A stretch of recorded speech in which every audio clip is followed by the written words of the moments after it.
a lot of different types of format in grand finals over your career. What's your favorite one?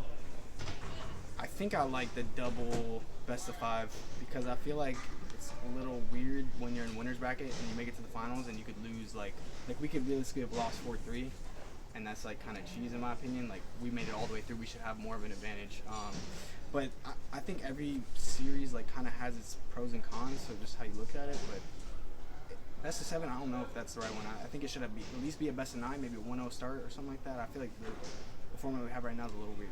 Been saying that for 2 years. What do you think the biggest differences are between them? The winner's bracket team just doesn't have an advantage. Like you can go to loser's bracket and it doesn't mean anything. Like I said it at major when we lost in winners finals. I was like, realistically, guys, that doesn't matter. Like as long as we make it to the finals, who cares? The veto advantage, I guess you could say, is like a little bit, but it's really not much because you're still playing 2 hard points, 2 controls. You know what I mean? Yeah. Also, like the schedule on Sunday just does not make sense. Like winners finals should be The second match, not first match, because why would you? It just doesn't add up. Yeah, we had It a really 4 or makes 5 zero hour sense. wait Yeah. between Like, our why- first match. yeah. I like he was playing 2 back-to-back Like matches. why are the Warming up. winners players having to wait for 3 hours in the back doing nothing, and losers team is playing 2 matches straight or 1 match and then going straight to finals? It seems like the advantage has been taken away from the winner team a little bit. Yeah. Yeah, for sure. And then Chris, people are talking about like a slight change in your role in the team, like playing more of the objective sometimes, and I feel people are focusing on planting the bomb on S&D a lot. How do you assess your current role in the squad? I mean, I feel like a lot of people that just kind of talk don't really know what goes on inside of our team. I mean, I don't think I have an OBJ role. I think you all kind of do it.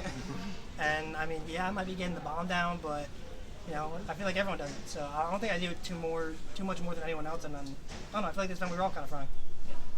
Cheers, guys. Thank you. No Congratulations. problem. Thank you. Just a couple from me. Charlie Kate from ESTNN.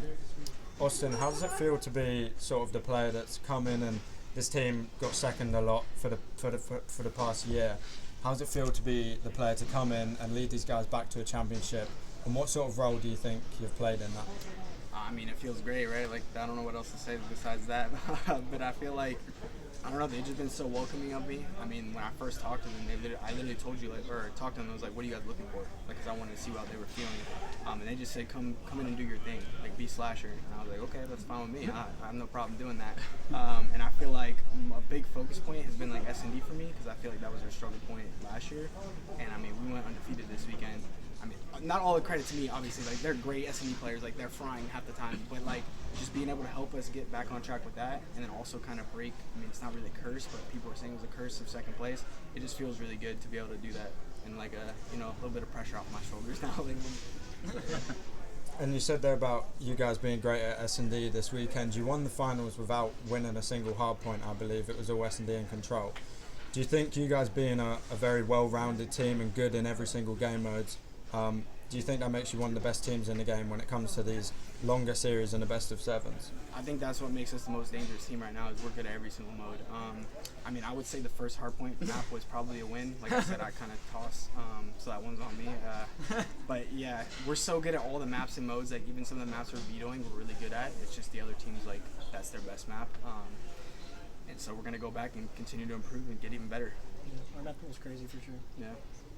And finally, for any of you guys, obviously you won the winners finals and you're sitting there for hours on end waiting, watching LA Thieves going 3-1, 3-0 teams to get to you.